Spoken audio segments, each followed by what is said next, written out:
Ladies and gentlemen, welcome back to Super Pro Championship Wrestling with our first show post-Kumite, our first show under the control of the Dragon Cult, and we start off the new year with a bang, with an old classic, an Aztec Royale. As you can see here, Arena Mexico, not a complete overhaul, but looking a little different, looking a little darker. Possibly an effect of the new management.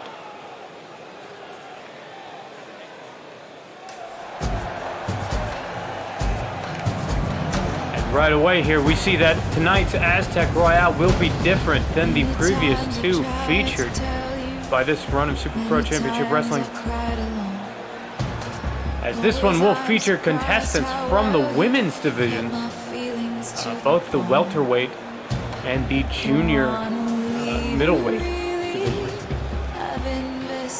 The sub 145 and above 145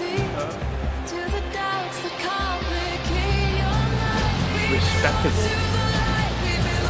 Now, Selena Adams here, first entrant, has not had a whole lot of success here in Super Pro Championship Wrestling. Still looking to pick up a key win to build momentum. But she is arguably the most successful woman on the roster around the world. It's either between her or Valencia, another competitor.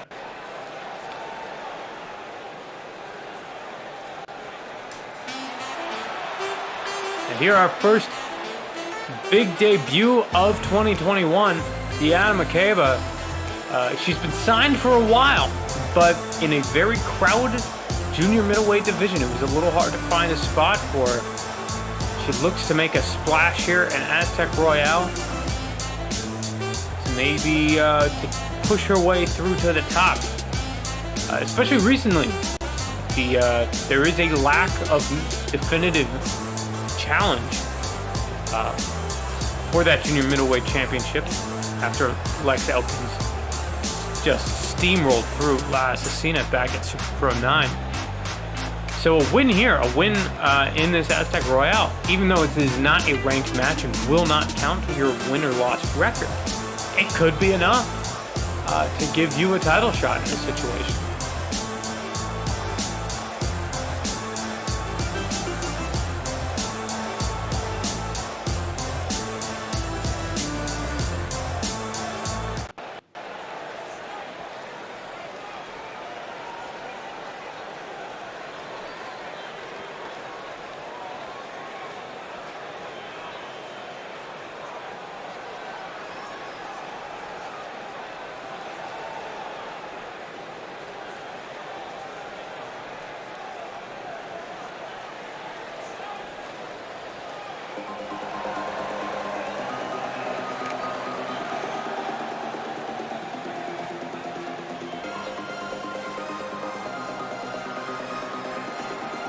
Now we go from the new to the familiar. Christina Munoz, another competitor in that junior middleweight division. You know, she suffered a loss early on in her career here at Super Pro, but has since bounced back and is looking to make a real push towards that title, towards that upper echelon of contenders. She'll get a chance to maybe catch a feel for Deanna McCabe before possibly meeting her in a ranked one-on-one match.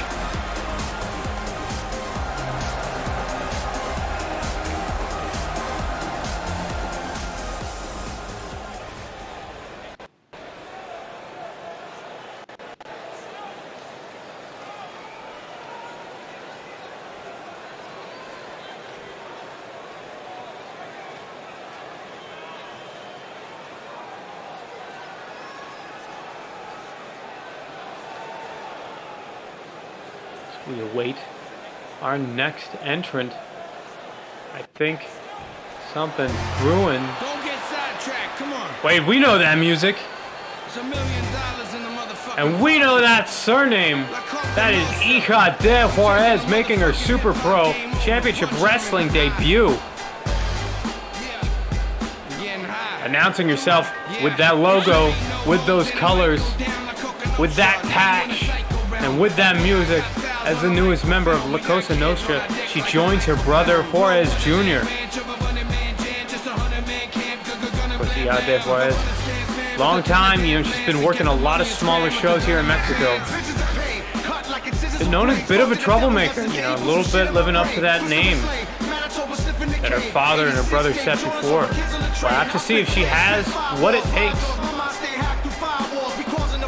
If she is up to snuff here at Super Pro Championship Wrestling.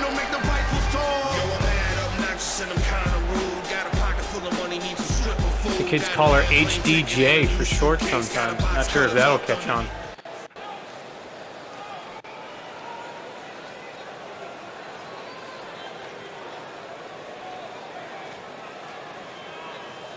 We got the De Juarez, our second debut of this match. It's a good opportunity for fresh faces to make a lasting impact. Here's Felicia Knight.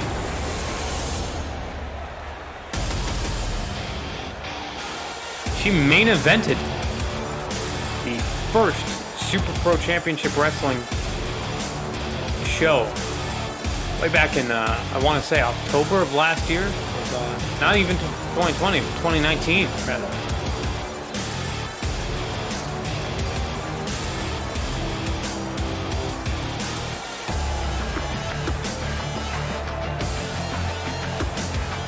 Not successful in attaining that championship at the time. If Aztec Royale can launch careers, it sure as hell can reignite them. And with that, we are 4 women in, and we await the next 4.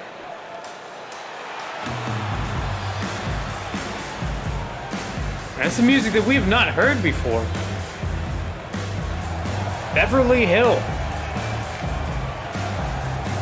Minor celebrity in the California independent wrestling circuit. She kept emailing me about using a Weezer song for her theme song, and while we probably could afford the rights, it just felt like a little too much, Just, like, on principle, it felt weird doing it.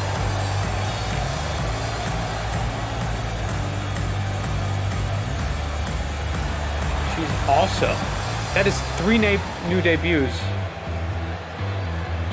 in a 8-woman match here tonight at the Aztec Royale.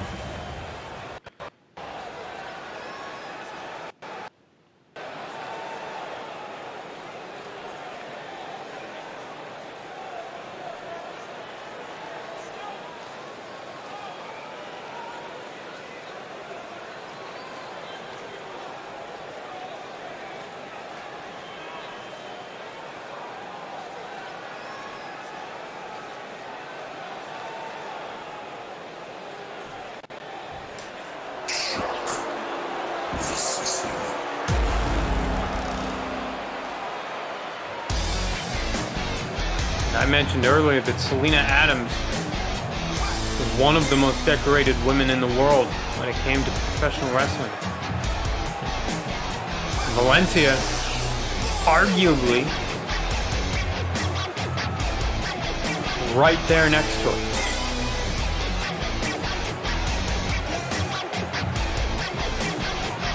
And of course, both women having their fair share of struggle here in Super Pro. Neither one of them really having that big streak of success that you come to expect from them. It could be the environment, it could be the style, it could be that they're used to maybe having certain speed and or strength advantages over women that aren't confined to the same weight class as them. Or maybe, sometimes it's just hard to get the mojo going. Right? It's just hard to start from scratch.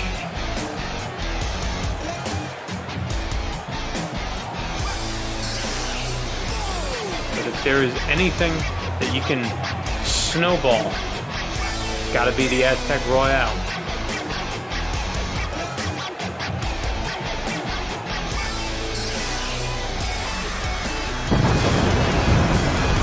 For those of you joining us for the first time, the rules of an Aztec Royale are pretty simple. You throw 8 competitors, warriors, fighters, killers. You throw 8 of them in the ring. And by pinfall or submission, only one of them will remain. It is an elimination. 8-man or 8-woman. Free-for-all. No DQ. No count-out. No holds barred. Which is different than no DQ. I'm not sure how, but it is. With that, I believe we await our final entrant into this star-studded and rookie-studded event to see who's gonna come out on top in the first show of 2021.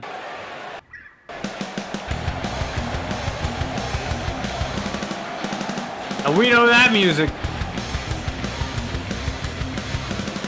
It is none other than the Super Pro Junior Middleweight Champion of the world.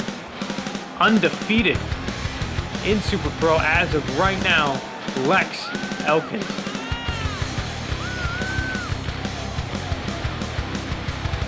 Again, coming off of that win off of Asesina, you gotta think she's got a bone to pick with a division she doesn't see as having any spine.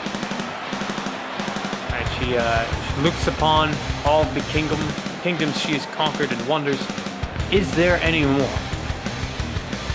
And with all the new debuts here, maybe that's what she's looking for. Maybe she's looking for that new spark to ignite the division. And here we go. The match starts quick and in a hurry. And down, the ref goes down immediately. We have absolute and utter chaos in the ring. Beverly Hill taking out Christina Munoz. Valencia going after the top of the dome of Lex Elkins. HDJ and Deanna McCabe fighting on the outside. Felicia Knight taking a fight to Selena Adams.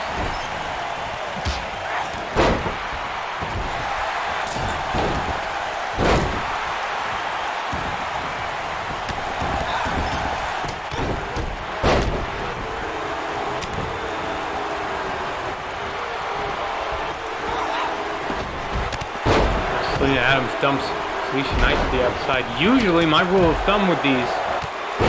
Oh, big pump kick by Deanna McCabe onto Itra de Juarez.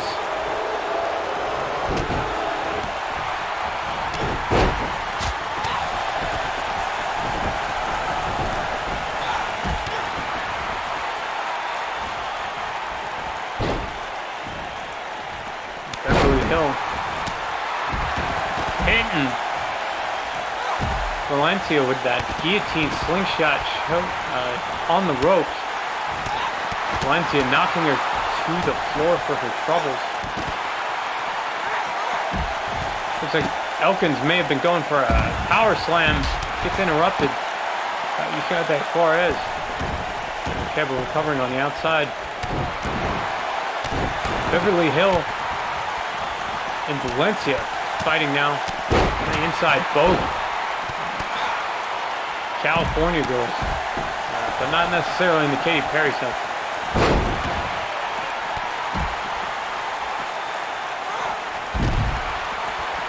Getting neck breaker on the outside by Lex Elkins.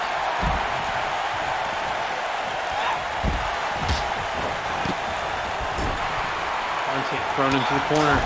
And a chop. Beverly Hill switching positions. Valencia responds with a chop of her own. Comes off the springboard with a drop kick. As Felicia Knight hits Selena Adams so damn hard, it knocks Valencia over.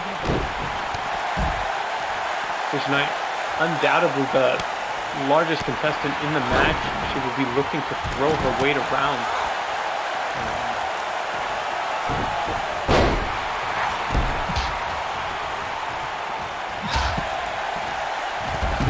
here in the ring. As Valencia starts going to town on Selena Adams.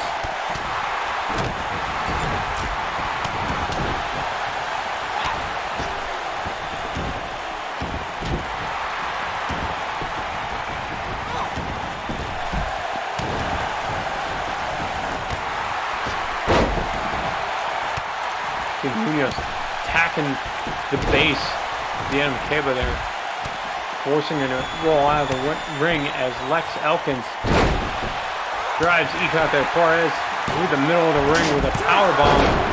It's not enough. She kicks out. Spinning back kick gets tossed away by Knight. Knight does respond with a kick of her own. Spear by it. Lex Elkins onto HDJ. Is that enough to put her away? No, still alive. Looks like the Juarez family's got a little bit of kick in them.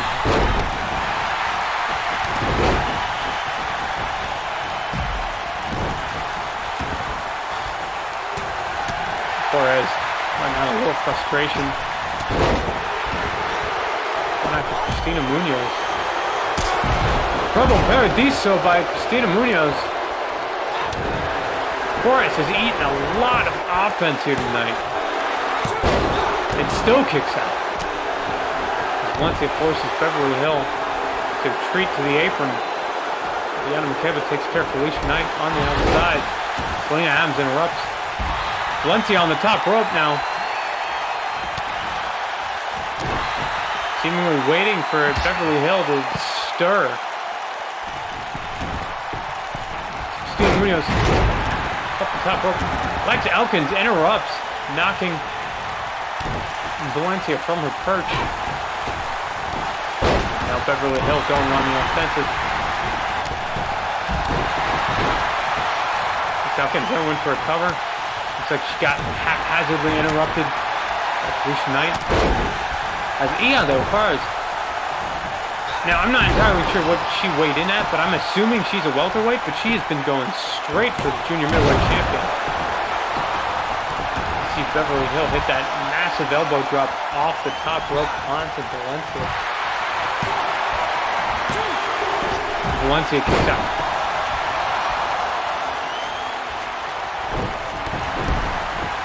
Leg sweep by Hill.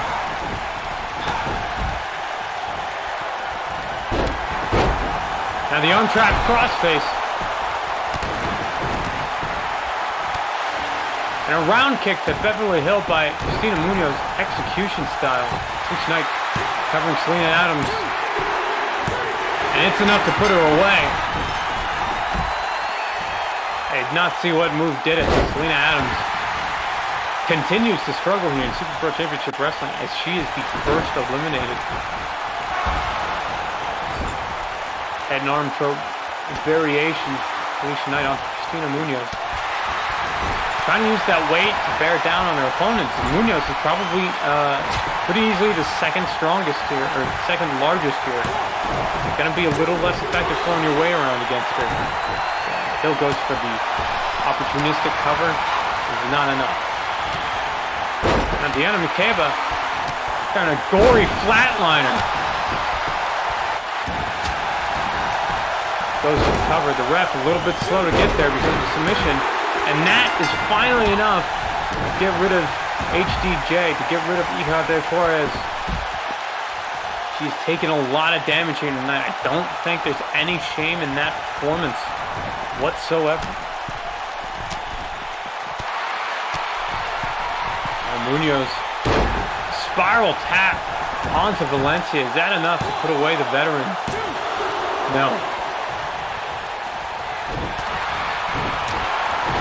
Lex Elkins has not been a main part of the action for a while.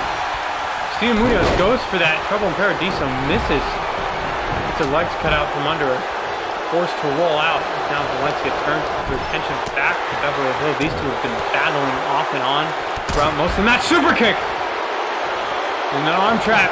German suplex. A straightjacket German suplex. Not off to go for the pin. Immediately sees Felicia Knight and takes her out. Beverly Hill showing an unprecedented amount of tenacity from what you would expect, but it is not enough. Felicia Knight just yeets herself at her at full speed and does it again to Valencia. Do kids still say yeet? I don't think so. She goes for the cover. Valencia manages to kick out. Elkin's actually going to break up the cover for some reason. Munoz hitting those repeated round kicks on the outside. Full Nelson face buster by Beverly Hill. Did she just put away Valencia? She did! Elkins looking for something big on Felicia Knight there. Gets interrupted by Hill. And Hill eats a spear for her trouble. Felicia Knight gets taken down by that round kick. Pops right back up. And I was talking about Munoz being the second figure. Meanwhile, cover. And that spear is enough to take out Beverly Hill. And then I believe we are down to 4 women just like that. Munoz once again goes for the trouble in Paradiso onto Felicia Knight. Felicia Knight's eaten quite a bit of head kicks today.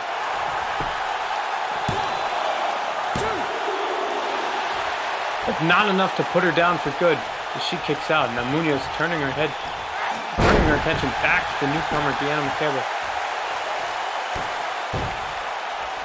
Now kicking it down from behind. Running blockbuster. And a discus lariat knocks Felicia Knight out of her boots.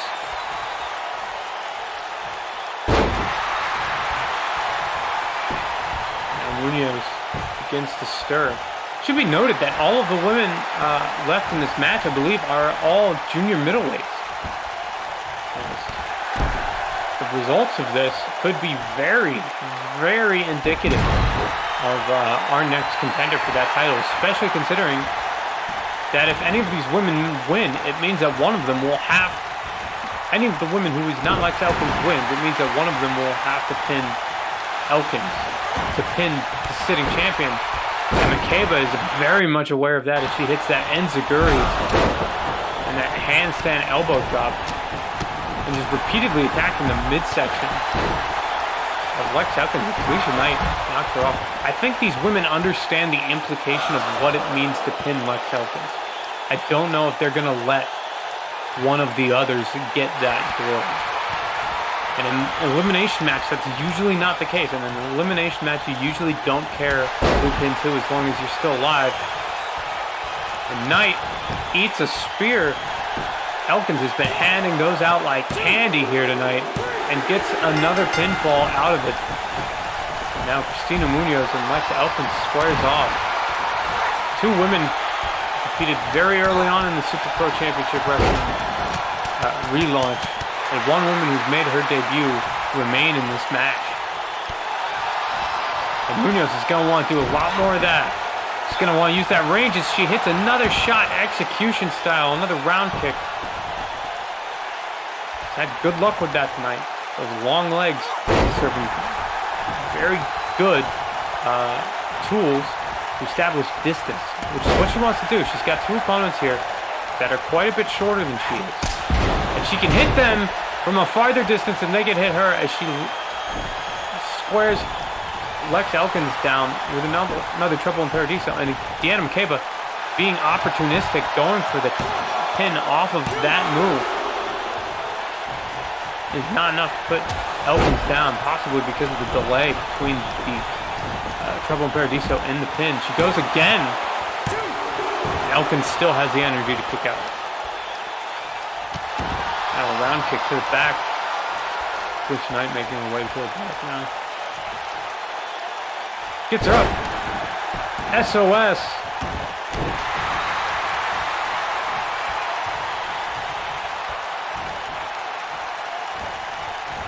Got her up. Slams her back down like a phoenix. Now for, looks like a modified figure 4. Is that going to be enough to make the champion tap? Oh no, that's a figure 8 rather. And she does. Deanna Makeba just tapped out the champion. This woman has a record of 0-0 in championship wrestling. She just tapped out the champion of her division.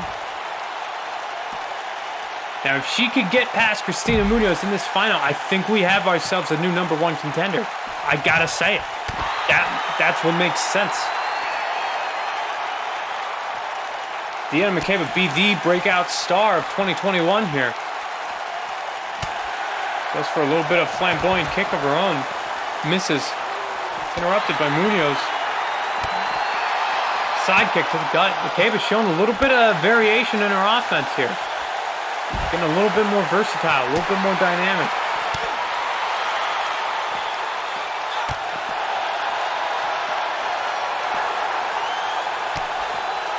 Front kick to the gut. Double underhook. Face buster. A butterfly face buster. Straight into that mat. Luckily for them, they were not on the concrete. Fighting off. Munoz using that size and using that lucha talent. Trying to mix things up here, trying to catch Makeba off guard. It's been noted that Munoz, despite this match having gone on for a minute, still probably is trying to feel out what Makeba's strengths and weaknesses are. And you've also got to remember, she was down when Makeba tapped out Lex Elkins. She might not have seen what technique did that. But that might not be the problem here. She hits another Trouble in Paradiso onto Deanna Makeba this time. And will that be enough to end this match and to give Christina Munoz the win here at Super Pro 11? No! Deanna Makeba kicks out. She kicks out. Like a boss. Arm drag, driving her into the mat. Munoz stirring, looks like something's coming up. Popped her up. We saw her hit this earlier. That looks like a gory special flatliner. The ref going in there. 1, 2, 3. That is it, ladies and gentlemen. Deanna Makeba wins the Super Pro 11 Aztec Royale. And again, I gotta say, you gotta think that she's next in line for a title shot against Lex Elkins. After that performance, especially after that performance.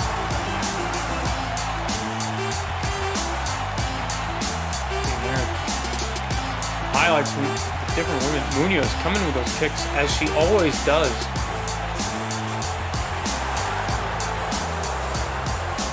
From Makeba, I think the most impressive thing was she knew when to pick her spots. She didn't waste energy. But I'm getting word now that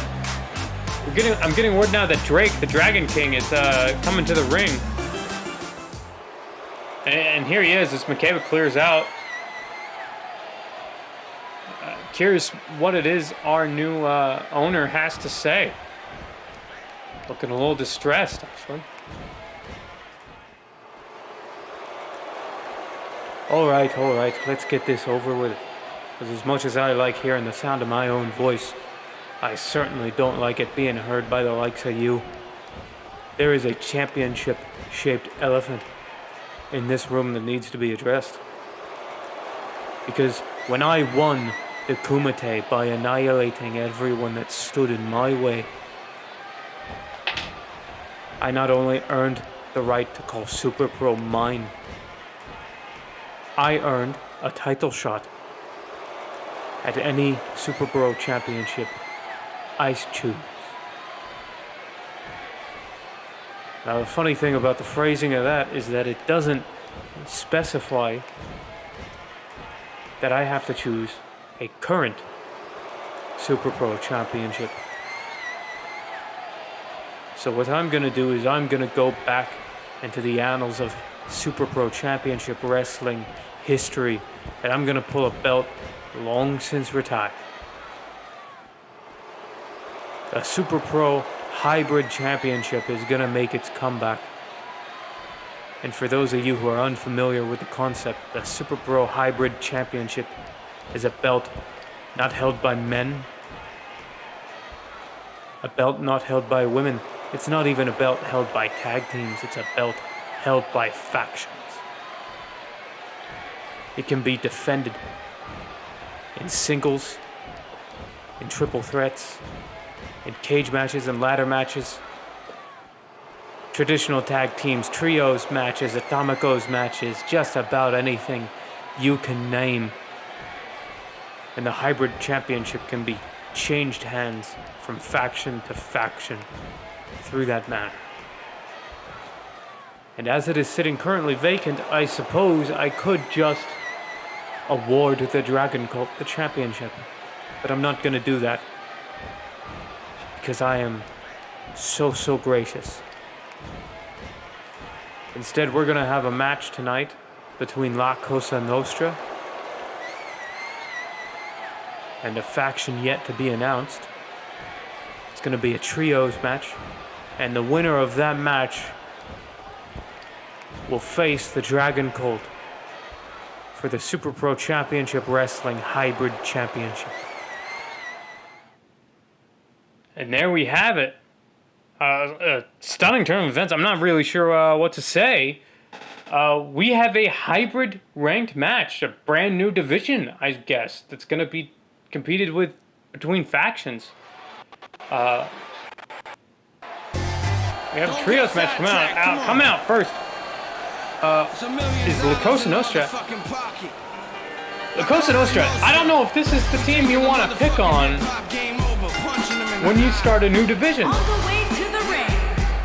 At a combined weight of 650 pounds, Super One Junior and Handshake Jose and the Prince from LTS, the Cosa Nostra. Of course, we saw their fourth member. He got the Juarez make her debut in the Aztec Royale, presumably still recovering backstage. But you can see, these guys already no strangers to gold. Already controlling one half of the men's titles here in Super Pro Championship Wrestling. It's ironic that Jose Fernandez has competed for the middleweight championship. The only member of the faction not to win gold so far, and this could be their path to correcting that. And the question is, who's going to rise to face them?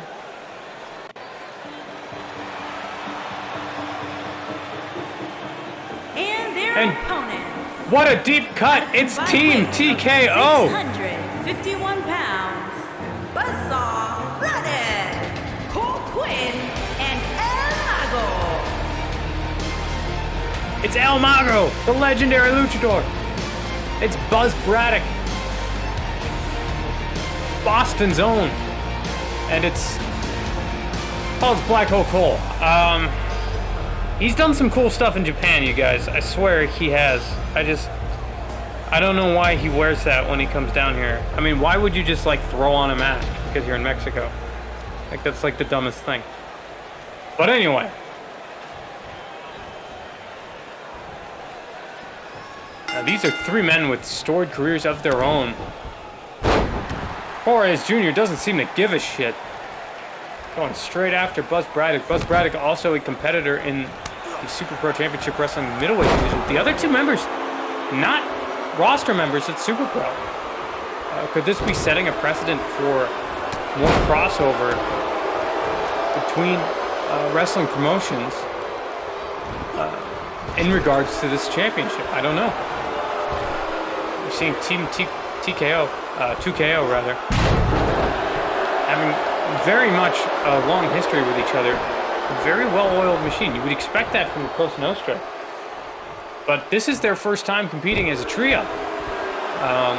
Juarez Jr. Joined the group, and they have not had a tag match since. As Super Pros, up until now, has been predominantly based on singles competition. And Black Hole, Cole Quinn, I'm not going to call him Black Hole Cole. Cole Quinn makes that shot to the spine with his knee. Tags in El Mago, local hero.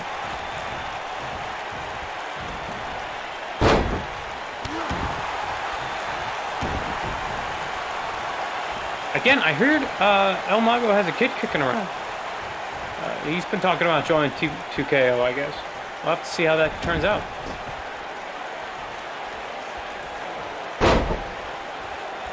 Now, Ramel Diaz. I swear, every time I see Ramel Diaz, I am just amazed at the fact that that guy makes super middleweight. Like, that is... I do not understand how much weight that guy has to cut to get down to 225. For record, Juarez Jr. is the cruiserweight champion. That's a 250 weight limit.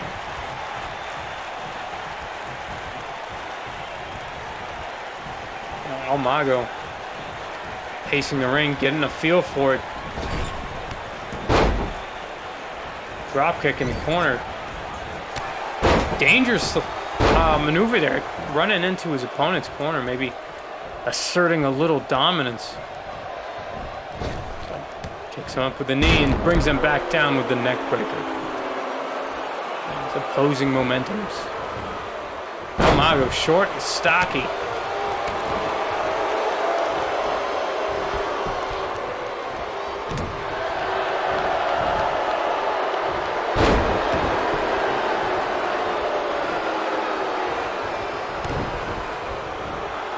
Gets up. Sunset flip. Doesn't go for the pin off of it. Just really knowing that would not be enough to put Ramel Diaz away. Puts him in the corner. I gotta say, 2KO has been doing a really good job here tonight. As Buzz Braddock shows off in the corner, unknowingly letting Jose Fernandez in. I'm not sure, can't remember. I don't think these two have met in the middleweight division, but they do compete in the same division against each other in singles. We'll have to see what kind of impression they make upon each other.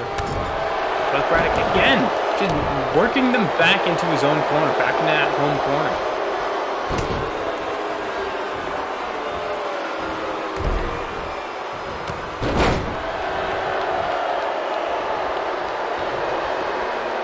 Up. Snake eyes on that top turnbuckle. It's in that dragon sleeper.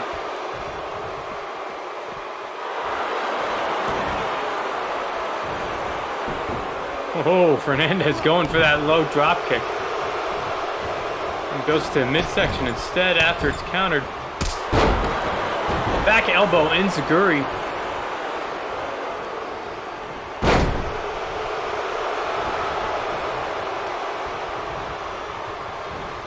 Two fighting it out. Neither guy really having a strong advantage so far. Of course, as I say that, Fernandez gets him down, gets him in that leg trap crossface, that STF.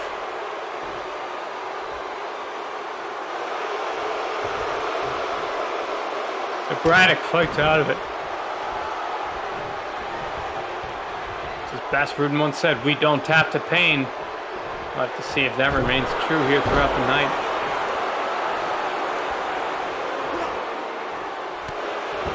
Seen a little bit of a different side to 2KO tonight here. A little bit more arrogant, a little bit meaner. But now it is Jose Fernandez keeping the action squarely in his own corner, and I may have spoken too soon. Braddock commits that arm drag. Fernandez throws it back in the corner. Takes the tag to Diaz. And we've seen this a lot of times, usually the other way around. Brainbuster. And a frog splash. Diaz goes for the cover. Cole Quinn in there very quickly. You gotta be faster on the recovery there. Juarez Jr. running him out of town, as it were. I'm up. That's Braddock now. Going to the outside. I think he didn't like being on over in enemy territory there, opted to jump out of the picture. Diaz into 2KO corner.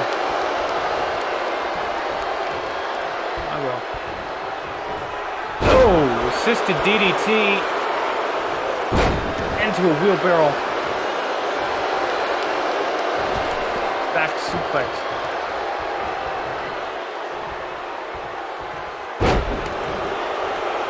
Jose Fernandez seems to have been the only one of the team members to get a significant amount of offense on the part of the Cosa Nostra so far.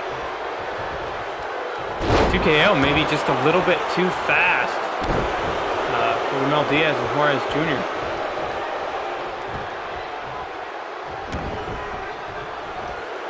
Oh, leg drop to the inner thighs. Ramel Diaz. Rojo misses that round kick. Ramel Diaz sees the opportunity, throws him in the corner. Attacking in Juarez Jr. We don't see him coming off the top very much.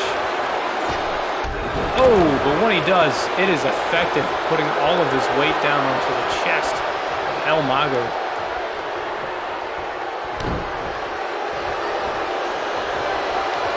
Now, Mago fighting back.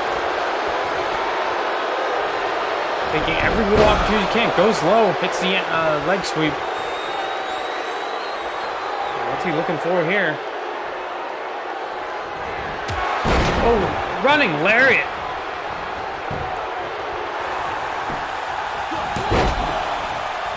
Fernandez very quick to break up that pin, and now it's Buzz Braddock chasing him off.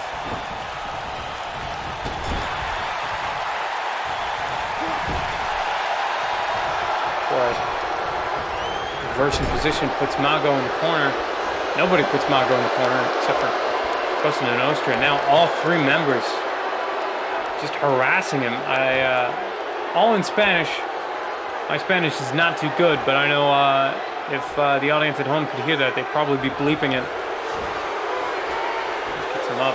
Air raid bomb!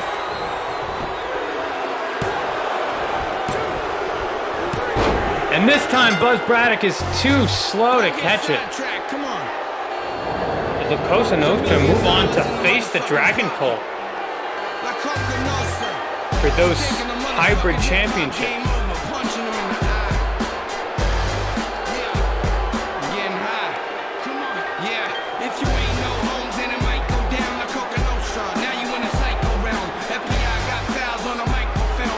There's something to be noted here. When you look at this matchup between the Dragon Colt and the Cosa Nostra, is that the Ramirez family, while they were definitely the heart and the soul of Super Pro Championship Wrestling, they were the forefathers of Super Pro Championship Wrestling.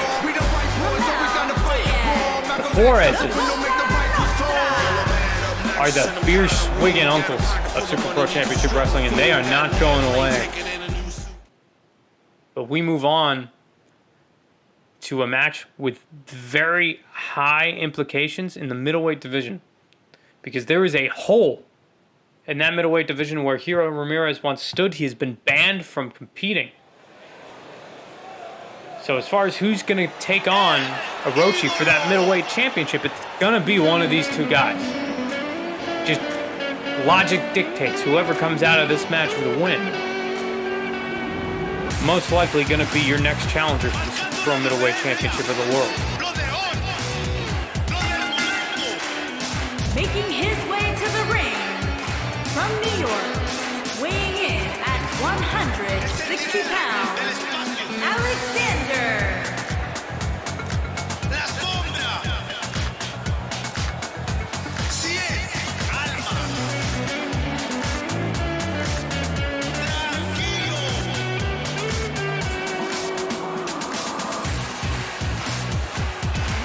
Alejandro has had good success here at Super Pro, winning both of his ranked matches. Kind of far apart. He's kind of flown under the radar on his way to that number one ranking. He's actually been number one for a while, because if you may remember, Orochi, after winning the first Aztec Royale and did a little bit of backstage shenanigans with the Dragon Cult, found himself in that title shot against Hiro Ramirez. Now, the reason why that's particularly interesting to this match right here is that the guy that won the second Aztec Royale is the guy that Alejandro here is gonna be fighting in this ranked middleweight match. Now, I don't know about you, but I gotta think that this dude does not want to be frog leaped by another newcomer. But that is what might happen if El Mercurio has his way here tonight.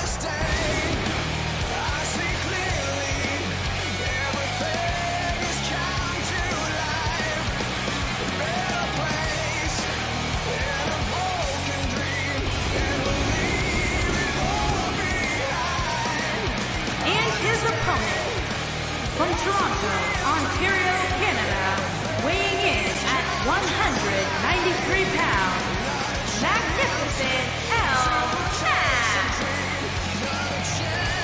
El Mercurio, of course, translates to mercenary.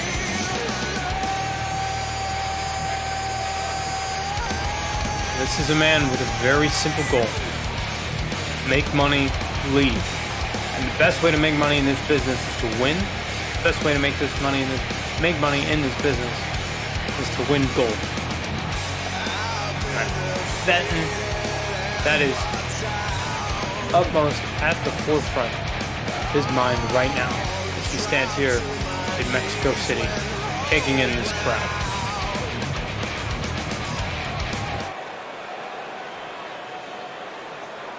Now, as always, all ranked matches are 15 minutes.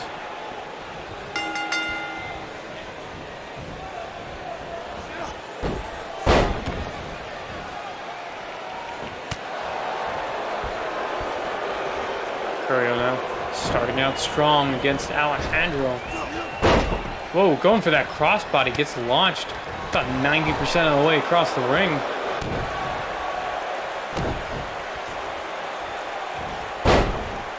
Spinning neck breaker to a, what'd you call that, tumbling body splash? I'm not sure what you would refer to that as. This old classic float over DDT. Mercurio adorned with the sign of the cross. You wonder if maybe he fancies himself a man of God or if he just thought it looked cool. Your guess is as good as mine. You think he just like robbed Septimo Hijo? Anyway, going for that clover leaf. Alejandro rolls out, drop kick.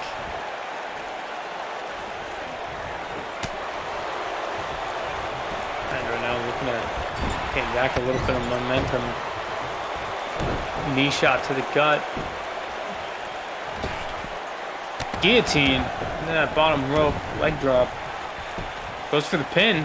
Maybe thinking that's enough to put away the new guy. And it is not. Only a 1 count.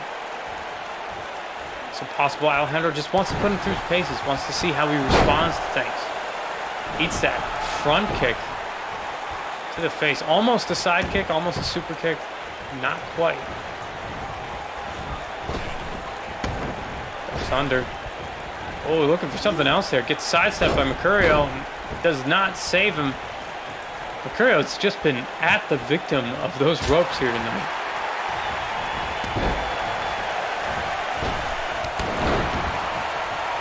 Running. Drive-by. Drop kick to the head there. Now Alejandro getting a little mean. Getting a little dirty.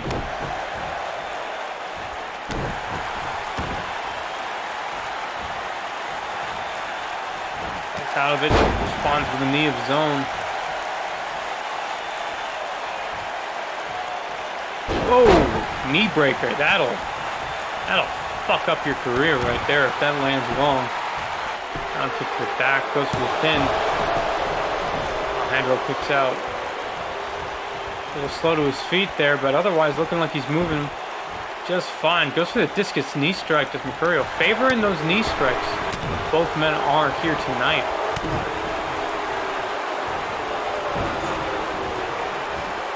Alejandro getting better at striking exchange. Knocks him out to the outside. Vintage Alejandro with the DDT. The Hangman's DDT there. Gets him up. A face buster.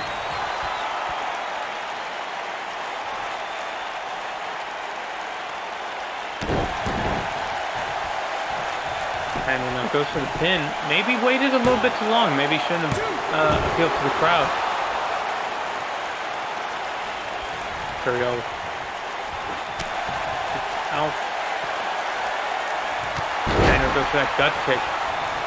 It's a wheel kick for his troubles.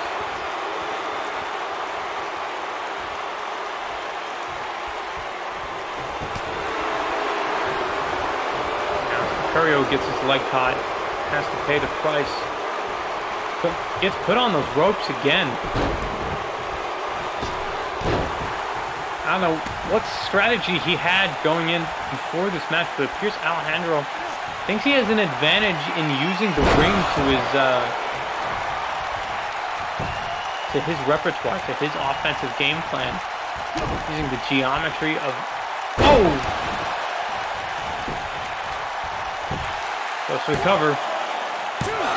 No, not enough to put Mercurio away.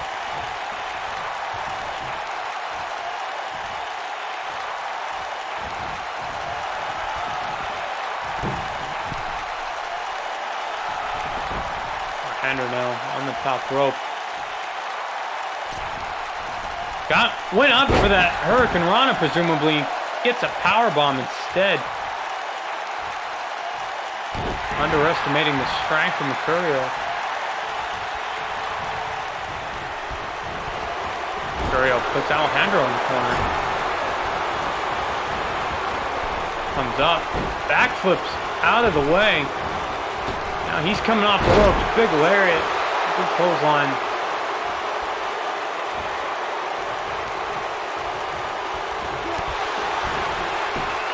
Pump knee. Straight to the face of Alejandro. Is that enough to put him away? No, not enough. Not yet. I'm still standing. Package. Pile driver. Nasty stuff. Goes for another cover. And that is almost it. Alejandro still managing to kick out.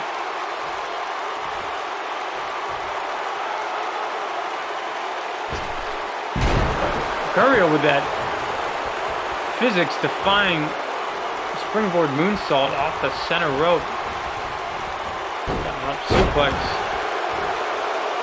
Hit him with the classics. Alejandro really on the back foot now. Rolls to the outside.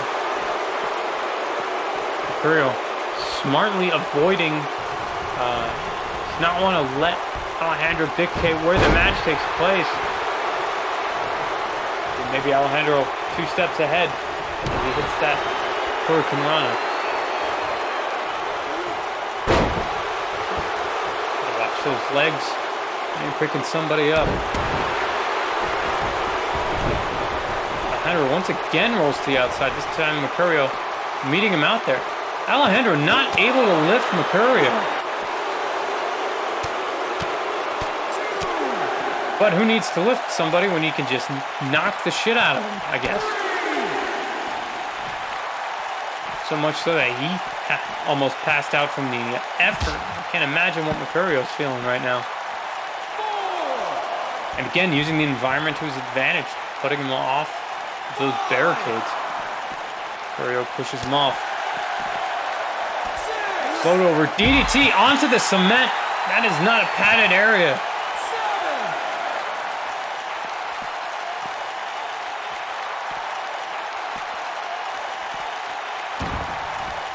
In the ring, it looks like he might be busted open. I can't really tell. That sure as hell won't help. And another knee to the head. Referee gets the 10 count before Mercurio gets back in.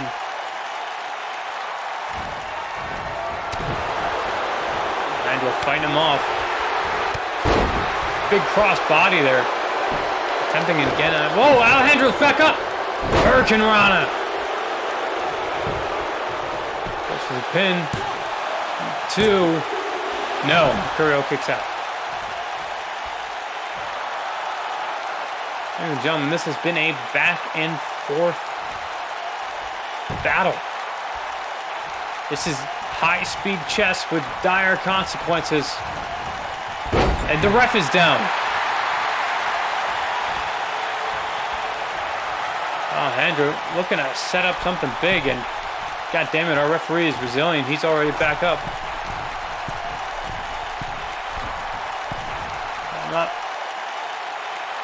He's looking for Hurricane Rana off the top rope.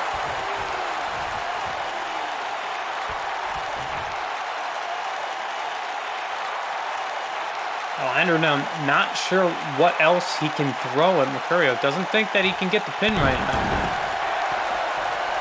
Now maybe setting him up. Gets caught.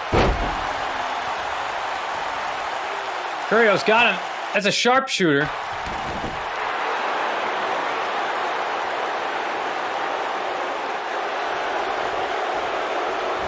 Some people call it a sharpshooter, some people call it a deathlock. Either way, you don't want to be caught in it. And another bicycle pump knee to the face of Alejandro, and I think that might be it. He doesn't look all there. I think he's out. And he is. El Mercurio walks away with the victory. You gotta think, walks away with #1 contendership to that middleweight championship of the world.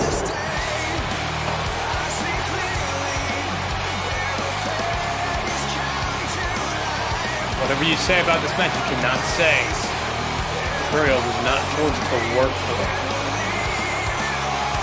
But with this, Mercurio proves that he is not simply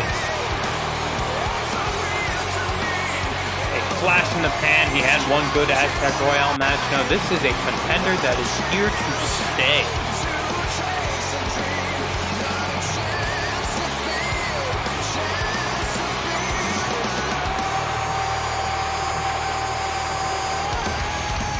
Here is your winner, Magnificent L-Max. I think the Dragon Cult here tonight has seen both the Cosa Nostra and El Mercurio come out and really stare him in the face and say that, you know, you might want to look after those titles you think you've got a hold of. So we're coming for him. And now for a heavyweight ranked match. This was not announced. We did know that Undead Redneck was signed, but we did not know he was booked here tonight against Casey Coleman, who has been looking to rebuild himself after his initial loss in that heavyweight Grand Prix way back at Super Pro 1.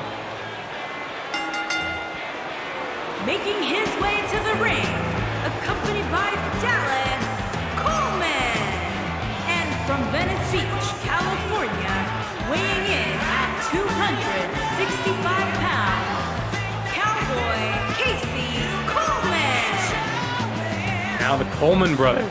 Dallas, of course, making his debut back at Super Pro 9 in that Aztec Royale, that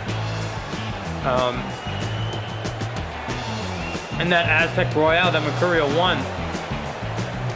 The younger of the Coleman brothers. Gonna have to wonder if his presence here is going to affect the results.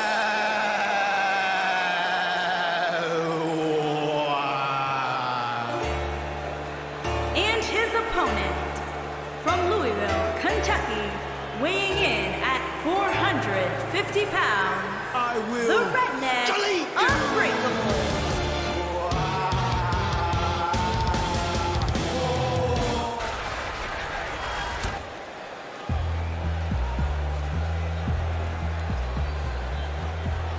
Now, I don't know what the specifics are of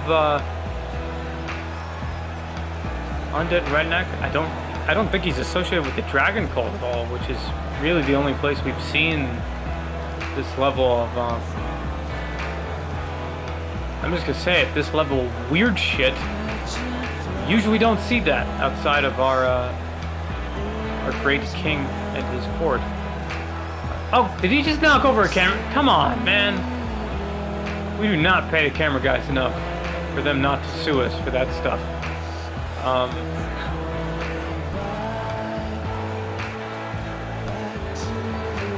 He's a big dude.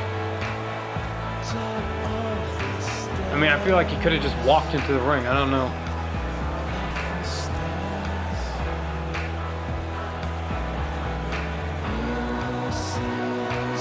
Praise the sun, I guess. What is this guy? What is this? I was gonna say, what is this guy doing? But honestly, what is this guy? I mean, I get Casey Coleman. He's just a dude. Dude looks really good in white pants. Coleman trying to take the fight to Redneck gets shrugged off. It's a fireman's carry. Get out of it. Immediately going for those legs. Smartly going for those legs. And Undead Redneck beat an unexpected amount of coordination from Undead Redneck. Both because I would expect the Undead to be uncoordinated, and because I would expect Rednecks to be uncoordinated. But no, he's coordinated as hell, and capable of doing deadlifts, or squats, rather.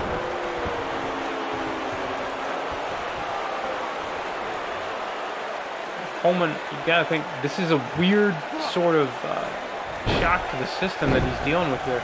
I don't know if Coleman's ever been dwarfed this much in the ring. I mean, his opponents are ooh, shoulder tackle, round kick to the chest.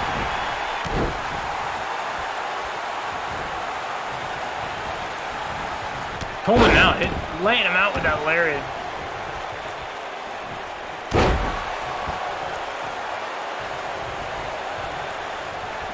Dallas on the outside, keeping a watchful eye. Doesn't look like he's too interested in interfering. And I mean, I don't blame him. Look at what his brother's fighting. I mean, against a normal opponent, I would say that Dallas's presence is probably distracting, but I don't know if Undead Redneck is capable of being distracted. I'm not sure how that works. Very focused.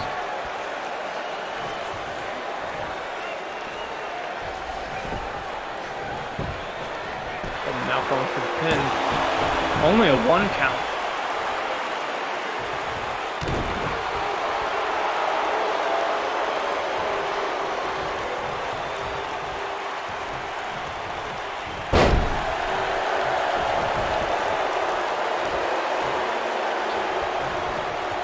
Jesus Christ, two-handed choke slam. Coleman, I don't know if we've ever seen Coleman thrown around like that. Like a small child. Like a small, angry child on Black Friday. Just tossed. Coleman able to get his bearings back, able to get himself back on offense. On the corner. And a massive body splash. And an arm breaker. Coleman kicks out.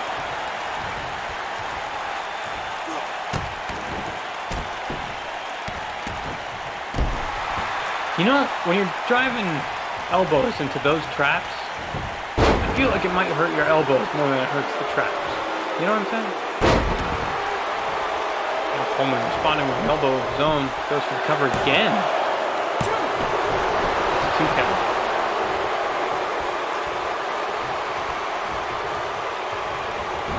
Arm drag. He falls hard on his hip. Undead Redneck plays to the crowd, because that's something that he does, I guess. This is so strange. Whoa! And Redneck clearing Coleman right out of the ring. Dallas, no interest in helping his brother right now. You got that, dude. That's all you. Coleman gaining a little bit of control. Maybe he does got that. Maybe that is all him. Bouncing Redneck's face off of the apron. Hits the chops, it's the gut shot. Oh, and Redneck responds with the chop of his own before going back into the ring. Wait, Coleman's got him up, seizing the opportunity. Fireman's carry cutter. Is that enough to put away the undead Redneck? It is. Casey Coleman picks up a big win in the heavyweight division.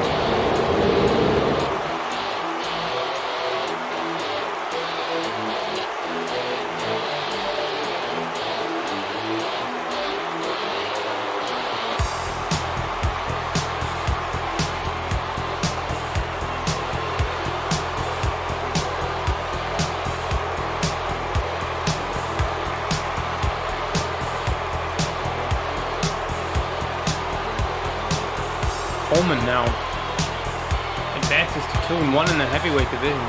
He's one of the few men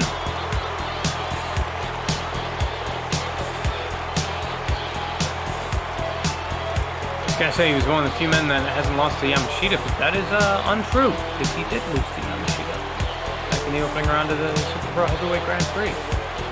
So probably has a bit more of a ladder to climb as turns to here is your winner, Cowboy reaching that Casey pinnacle of championship Coleman. contention. But hey, a start is a start. And now he's got little baby brother Dallas in his corner.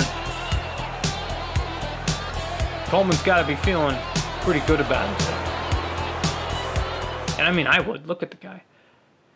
And as we move on from one heavyweight ranked match to another, Michael Young takes on El Dragon Rojo.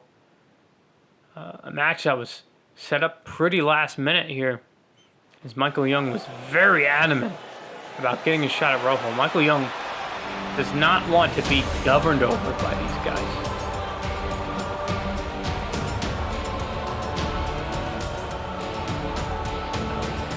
Dragon Cult, of course, not known for keeping a consistent theme for more than 2 weeks.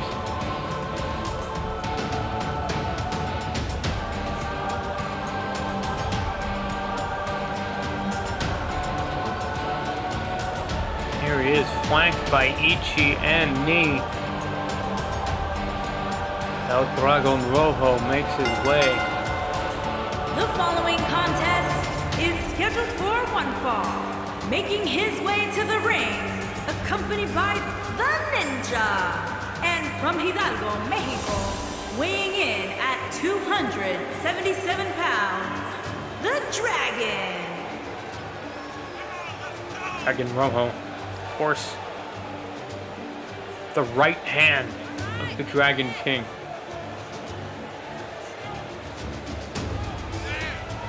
If this were Game of Thrones, he'd be the Mountain, right? Would that make Orochi Jamie? Does Orochi have a sister? You know what? I don't want to think about it.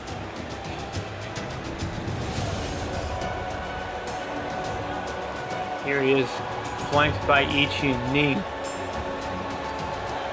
foot soldiers of the Dragon Cult. Now, the Dragon Cult, as so far, has been pretty laid back about interfering in matches. That was before they were in control. And you've got to wonder if power has gotten to them. Or if maybe they're going to start pushing things a little bit further. We still don't know exactly what the future holds for Super Pro Championship Wrestling under this regime.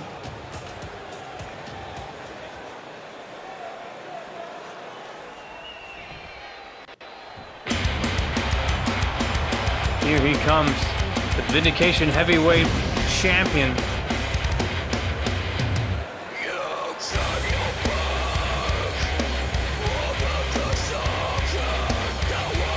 And his opponent, from Melbourne, Australia, weighing in at 253 pounds, Michael Young.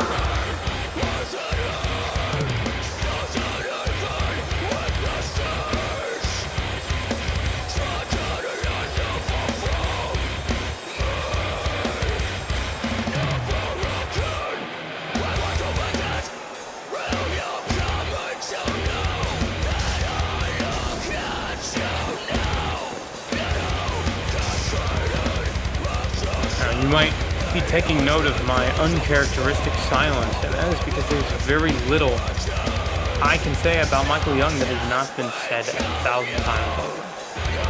Michael Young is arguably, right now, the greatest wrestler in the world.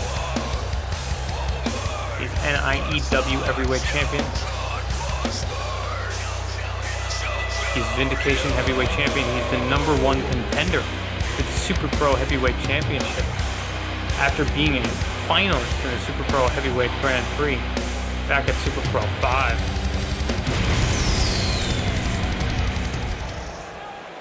He was a semi-finalist in the Super Pro Kumite, losing to Drake, who ended up winning the whole thing. So now we'll see how he deals with Dragon Rojo. And he does so with furious vengeance and righteous fury. But it is not enough. Rojo just clubs him down. Should we note, this is the first actual match that Dragon Rojo has wrestled outside of the Kumite. So he is a brand spanking new addition to this heavyweight division, despite having been around for several months by now. Wow, look at Ichi. He's having a good time out there. I don't know if they're supposed to be that animated. He only kicks out at 1.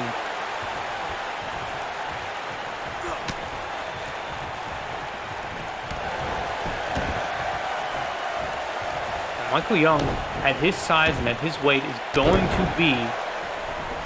to have a size disadvantage in just about any fight in this division. But as you can see, that doesn't necessarily translate to a strength disadvantage. The man is inhumanly strong.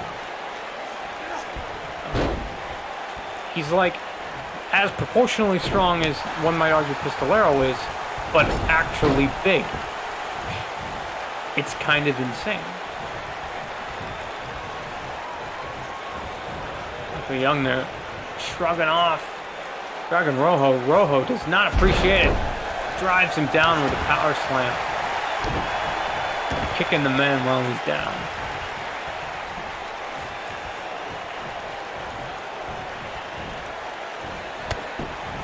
Knee to the side of the head by Rojo. And an arm breaker.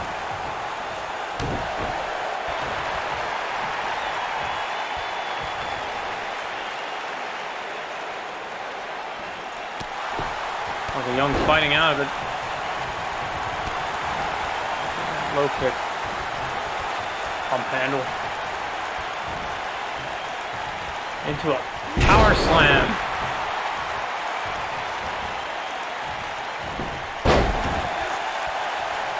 Rojo tripping up that leg. A lariat by Michael Young. Some say he is the Lord of the ropes. Senton.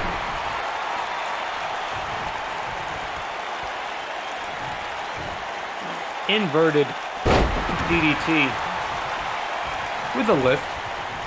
Michael Young just opening up the playbook and hitting Rojo with everything. And that snapping DDT. Rojo now getting back to his feet. This is starting to steamroll. I don't think that Dragon Cold is liking the direction this is going. In the corner. Drop kick to the spine.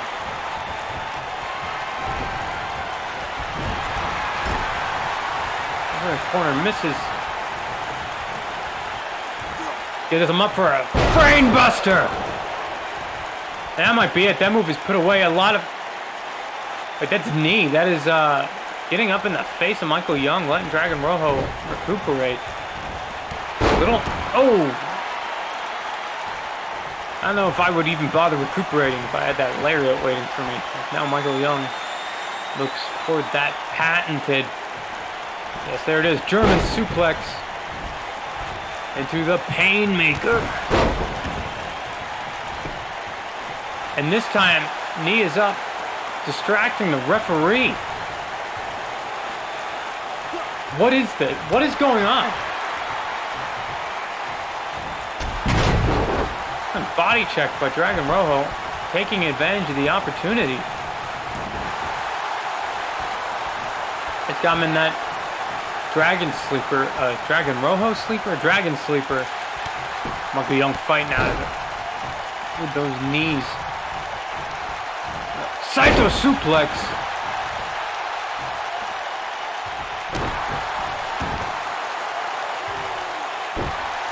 An arm breaker. Dragon Rojo, since that Painmaker. Oh! I was gonna say he's established his dominance. Monkey Young taking it back as fast as he can throw that knee. Elevated flatliner. And both men are down. Rojo has taken so much damage in this match. Goes for the cover. Referee taking his time. 1, 2. No, Michael Young still alive. Michael Young still alive.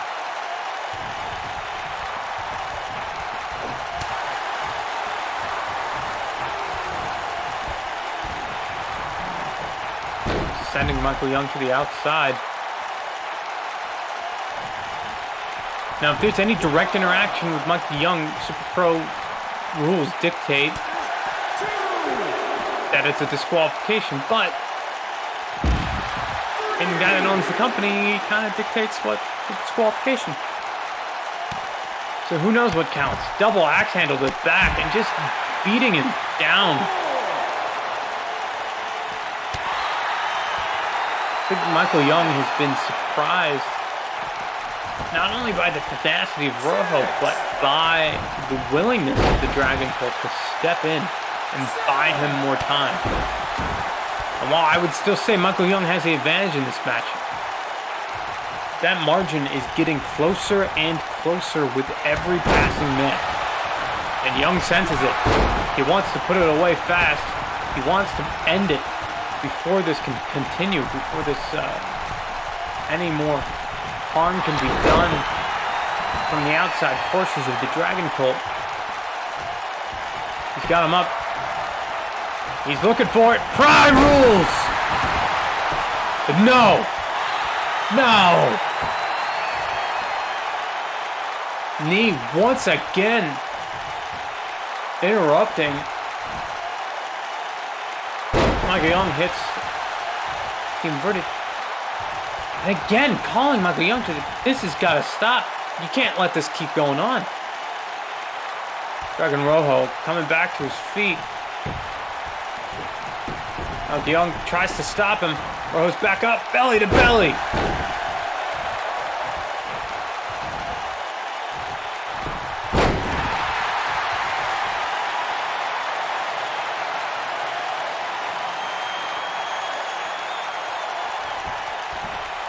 German suplex. He's gonna hit it. He's gonna hit Painmaker. It's over. It's over. You can't kick out of 2.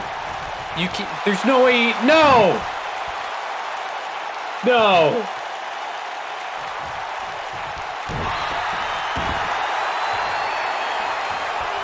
Mikey Young now looking to end this by submission as the referee ejects knee from ringside. Meanwhile, he's still missing this. He's still missing this camel clutch. But Dragon Rojo escapes. Of course, Ichi's still on the outside. He has not interrupted so far. Rojo with the Iron Claw. And Michael Young turning it quickly. You gotta scoot those hips out when you're in that position, and he has done so. There's a chair in the ring. Why is there a chair in the ring?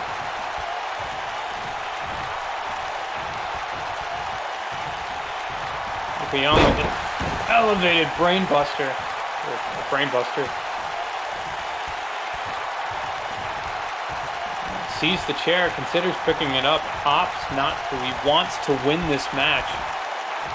And if it means, wait, he's got his arm on the chair. Oh, shit.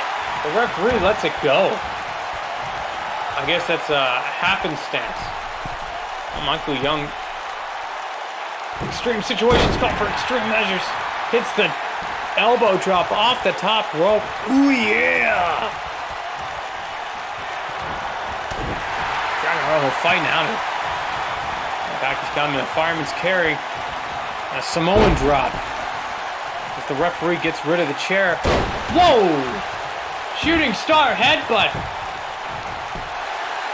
by El Dragon Rojo. And I have never seen him do anything like that. Not since his initial attack on the Ramirez has he done anything like that. And he pins Michael Young. Michael Young has been pinned. You know what? El Dragon Rojo did not beat Michael Young here tonight. Michael Young was not fighting El Dragon Rojo. Michael Young was fighting the entire goddamn Dragon Bolt here tonight. And he fell to the entire goddamn Dragon Bolt. I have never seen... Was this punishment, I wonder? Because Young was so vocal about rising to face the Dragon Bolt, about rising to prove he is the true #1 contender. Was this slapping him back down to earth? I wonder. I mean, there's only so much you can do, right? Like, there's only so much you can throw at a guy. Michael Young here, he fought hard. Here is your winner, But that monster standing in the center of the ring, and that monster took a lot of damage. It's crazy that he's even walking around. Like, interference or not, Dragon Rojo is a force to be reckoned with in the heavyweight division of Super Pro Championship Wrestling.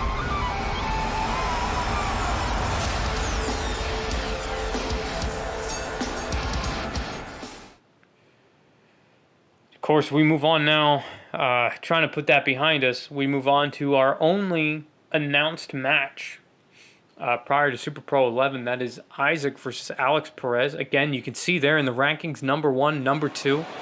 These men have met twice before. They met once in a Super Pro Super Middleweight ranked match. In that match, Isaac came away the victor. They met again in the Kumite. In that match, Isaac came away the victor. And Alex Perez came out and wanted this fight. He wanted another shot. He wanted maybe one final shot to solve the riddle that is Isaac. Making his way to the ring from San Jose, California, weighing in at 217 pounds, the assassin, Alex Perez.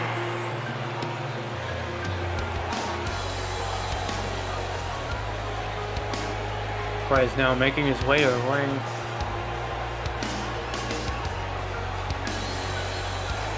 Perez, this is a smart call out for him. Because much like the middleweight division, much like the junior middleweight, basically all the middleweight divisions, the junior middleweight, the middleweight, and the super middleweight, had a sort of absence of definitive challenges. Except for Isaac. Isaac is the #1 contender for a reason. I think if this match hadn't have been announced, we might have seen Isaac versus Romel Diaz here tonight.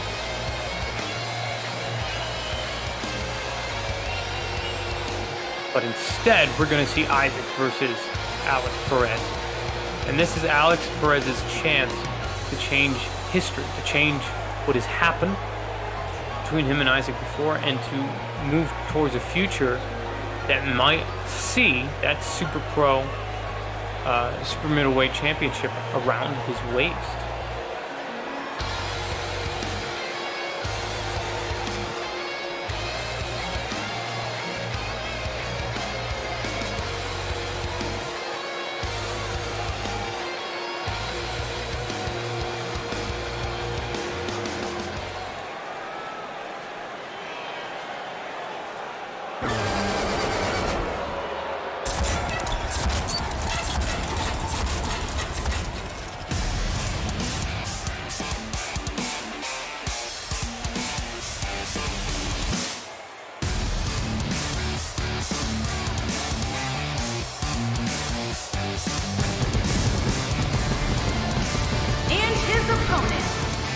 from Canada, weighing in at 206 pounds, Isaac!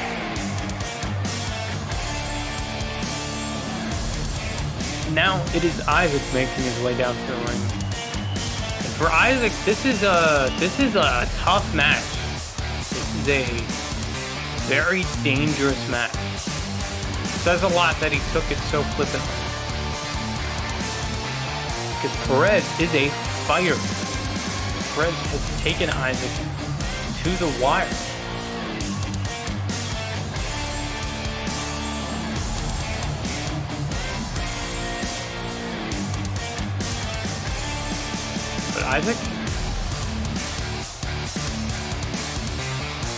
Isaac appears to be on another level. Now, it seems like sometimes you just run into the guy, and that guy just is too much.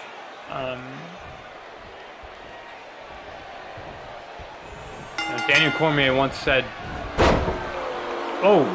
speaking of Daniel Cormier, solid single leg takedown there by Isaac. But Daniel Cormier once said there's always that one guy at every meet where you just hope and pray that he's not in your bracket. And you got to think for Alex Perez, that might just be Isaac.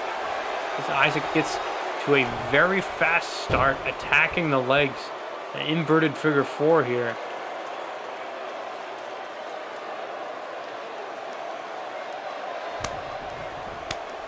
Perez fighting out of it. Those are open palm strikes. Lucky as hell the ref didn't think that was a tap. Isaac going again, maybe for that single leg. Perez moves around it. Jumping Hurricane Rana. Brings Isaac back to the match. Brings Isaac back to the mat, rather. Blockbuster.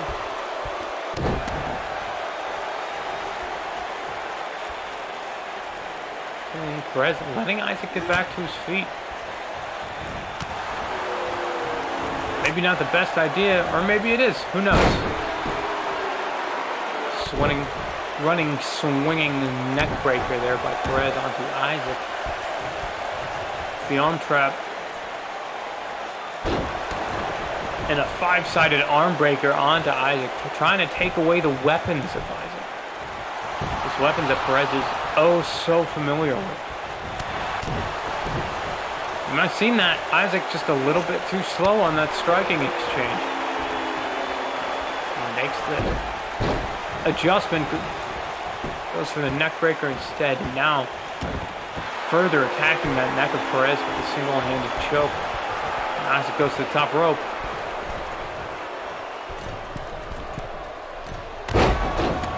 Looks like he was going for a moonsault, but Perez got the knees up. See if he's able to take advantage. No, Isaac, smart enough, fights him off. Puts him up and snake eyes onto that top rope. Is it still snake eyes if it's on the top rope? Who knows? Maybe that's a top rope guillotine? Who knows? Chopped by Isaac there. Gets him up. Vertical suplex.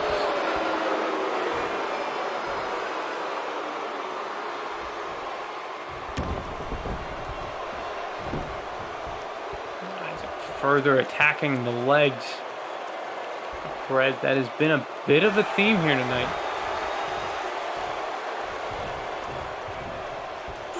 Perez kicks him off. Now Perez going for an inverted figure four of his own. Now it's Isaac fighting out with those open palm strikes. And a shot to the face for good measure. Saw Isaac cock back for a super kick there. It's interrupted by Perez. Perez goes for the front kick, misses. Again, gets interrupted mid-super kick. Oh, enziguri, and Isaac falls hard to the mat, or correction, to the floor. I think only his lower half and landed on those mats. Even then, those mats are pretty thin, man. It's an insurance nightmare. I can't believe we get away with it.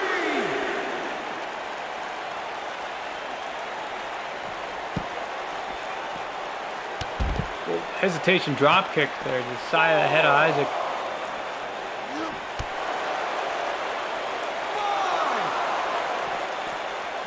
him off. Back elbow.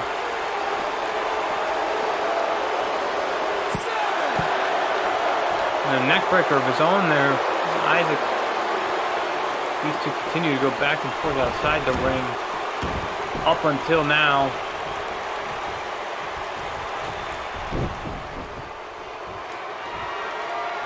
Got his head up. Attacking the leg again.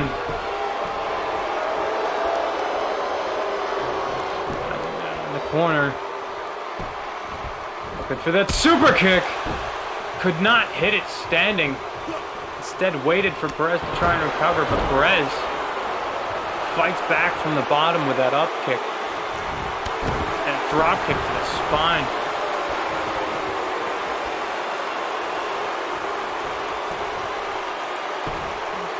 Up.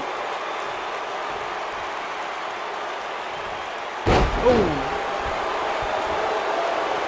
Neck breaker there. And a sling blade. 1, 2. No, Isaac kicks out. Now it is Perez retreating to the corner, but Isaac already stirring to his feet.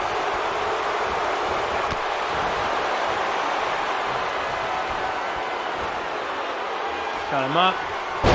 Oh! 1, 2, is that it? That's it!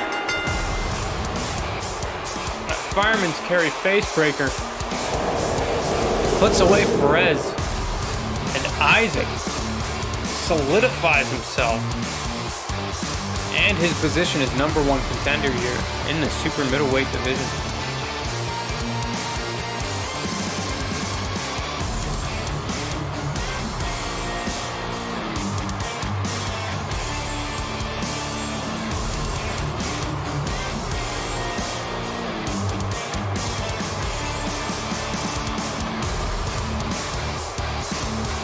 While we know definitively what is most likely, well, nothing is definitive in this, but we most likely know where Isaac is headed after this.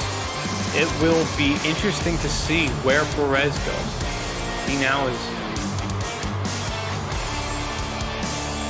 Here is your forced winner, to face Isaac. a ranking of 1 and 2 in that super middleweight division.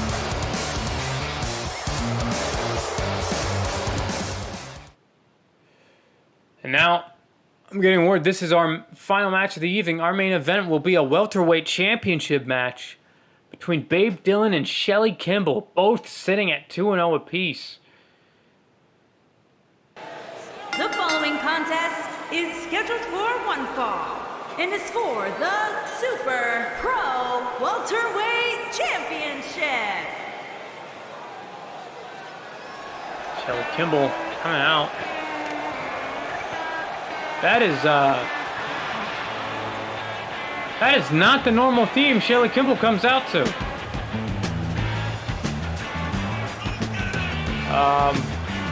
It appears Kimball has formed some form of alliance with the Coleman boys.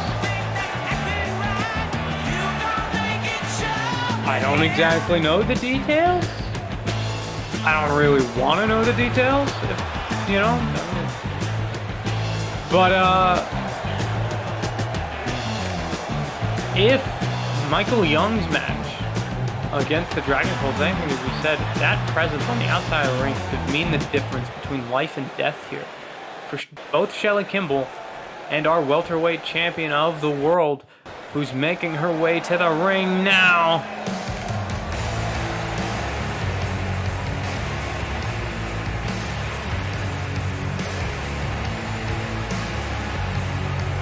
Sin City's own Babe Dillon.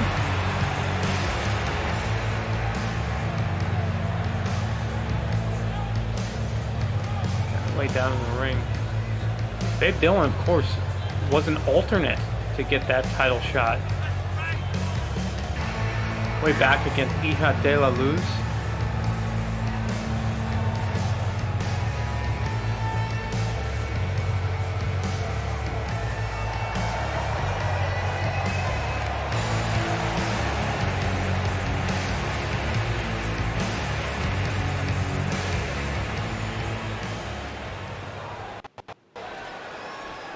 Or rather, it was not an alternate. She was injured and forced out of the match. And Hija de la Luz took her place, won the belt, and Babe won the belt from Hija de la Luz. And now here we are. The challenger from Long Island, New York, Shelly Kimball. Tell I was caught off guard because I did not mention Strong Island once when Shelly Kimball was on her way to the ring. Champion from Las Vegas, Nevada. She is the Super Pro Welterweight Champion, Babe Dillon.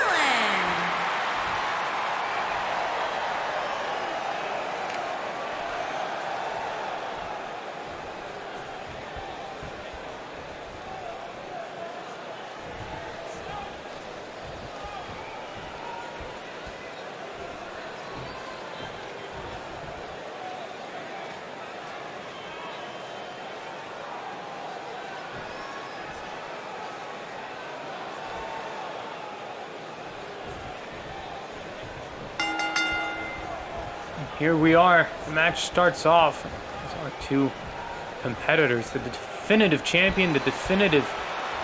she's ranked number 2, I believe, but... Considering Hija de la Luz just lost the title, the definitive number 1 contender. The title is Babe Dillon presses her advantage on the mat. Working over that arm is Shelly Kimball. Apologies for the slight audio problem. Kimball now pushing Babe into the corner. Not something you would expect from Kimball having a relatively smaller frame. But this could just be Babe Dillon being a little bit accepting of the position. Kind of letting it work itself out. Goes for the cross body. Gets shrugged off. Wow, alright. Casey Coleman very excited. Hurricane Rana from Shelly Kimball.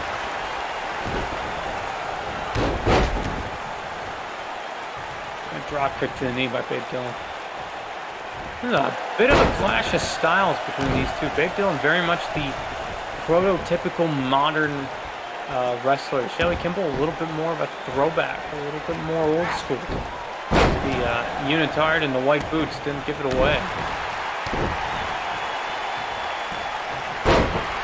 And Babe wasting no time. I think she understands completely what we all just saw happen a few matches ago with Michael Young. She wants this over in a hurry. The longer this takes, the worse. Now Casey Coleman up on the apron there, talking a little bit of garbage. Shelly Kimball gets up, goes for the pin. 1. Only a 1 count. Babe Dillon ready for it.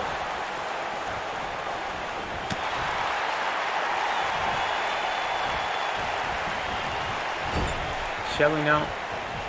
Is that a chair? Did you just put a chair in the ring, dude? What the fuck? Shelly Kimball coming off the top rope. And he grabs that chair. Doesn't get a chance to use it. Babe Dillon saw it coming.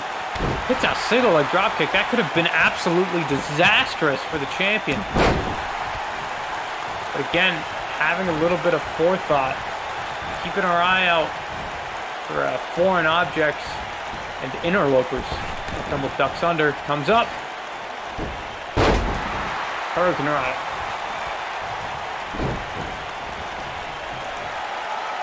Kimball goes to the top rope. Could be looking for that K-ball, but she's been known to hit a couple different things. Calling Dillon up to her feet. Hits a cross body, and I think Dillon's head might have hit the leg of that chair. Goes for the cover. No, only a 1 count. Maybe didn't get quite as much of it as she hoped. Getting up. And you saw Dillon there, check. Standing. Corkscrew moonsault. That could be all she wrote, ladies and gentlemen. 1, 2. No. Kimball kicks out. Now the ref doing the same thing. Getting rid of the chair. If the moonsault didn't do it, and the face breaker will. Launching Shelly Kimball into the air. I believe she is unconscious right now. 3, that is it. Babe Dillon retains the welterweight championship. Despite the shenanigans brought in by the Coleman boys.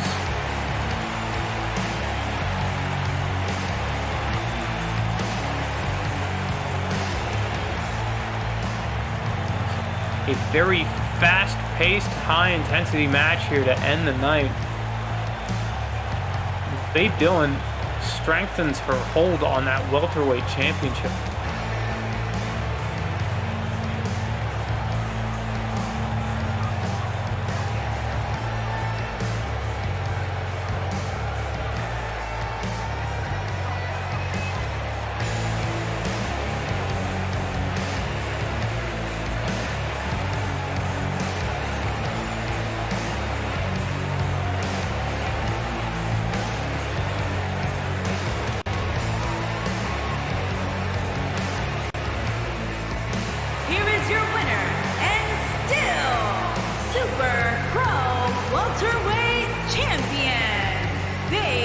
With that successful title defense, I have been your commentator for this evening, Mark Spencer.